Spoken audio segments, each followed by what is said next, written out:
Friends, இந்த question கொடுத்துருக்காங்க. ஒரு தொகை தனி வட்டியில் 20 வருடங்களில் 2 மடங்கு ஆகிறது எனில் வருடத்துக்கான வட்டி வீதம்னு கேட்டிருக்காங்க. தனி வட்டி ஃபார்முலா என்ன? PNR/100. அதோட அசலை கூட்டினா நமக்கு என்ன வந்துடுது? 2 மடங்கு ஆயிடுது. 2 மடங்குனா 2P ஆயிடுது. பிரின்சிபல் எவ்வளோ? அது 2 ஆகுது.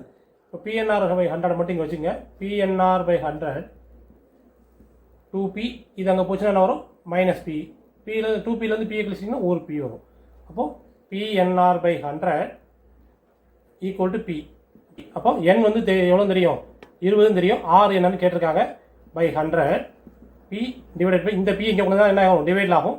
இது கேன்சல் ஆனால் 1. இப்போ R ஈக்குவல் டு 1. இந்த 100 டிவைடில் இருக்குது, இங்கே போகும்போது மல்டிப்ளை ஆகும். பை இந்த 20 மல்டிப்ளைல இருக்குது, இங்கே வரும்போது டிவைட் ஆகும். 0க்கு 0 கேன்சல் ஆகும். 1 2 is 2. 5 2s are 10. அப்போ R ஈக்குவல் டு என்னது? 5. ரேட் ஆஃப் இன்ட்ரெஸ்ட் வந்து 5%. ஆப்ஷன் ஏங்கிறது கரெக்ட்.